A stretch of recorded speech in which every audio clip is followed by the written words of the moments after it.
And you may be forced to walk to work next week if a 7-day strike notice issued by players in the transport industry comes to pass.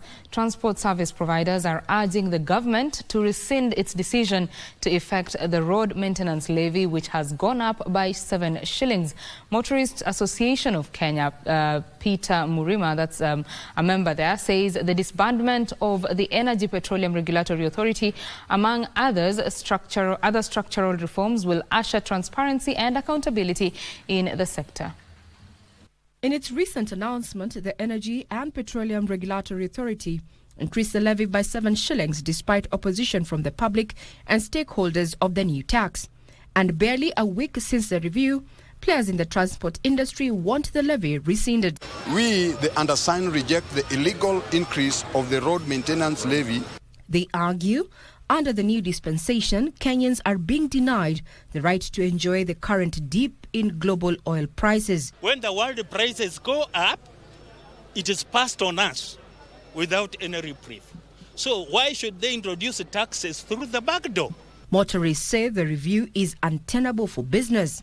And now that is costing us every day 7 shillings on top of our fuel costs.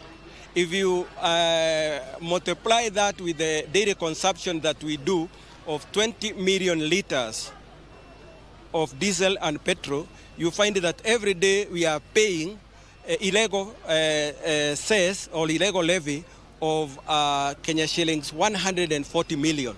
In pursuit to have the road maintenance levy dropped, stakeholders will be seeking legal redress, disbandment of the Energy and Petroleum Regulatory Authority, restructuring of the National Transport and Safety Authority, and the Kenya Roads Board, among others.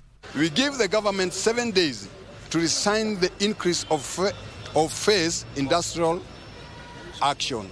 According to the Ministry of Transport, the road maintenance levy is expected to rake in an additional 32 billion shillings to allow the government repair and build new roads. Regina Manyara reporting for Easy Friday.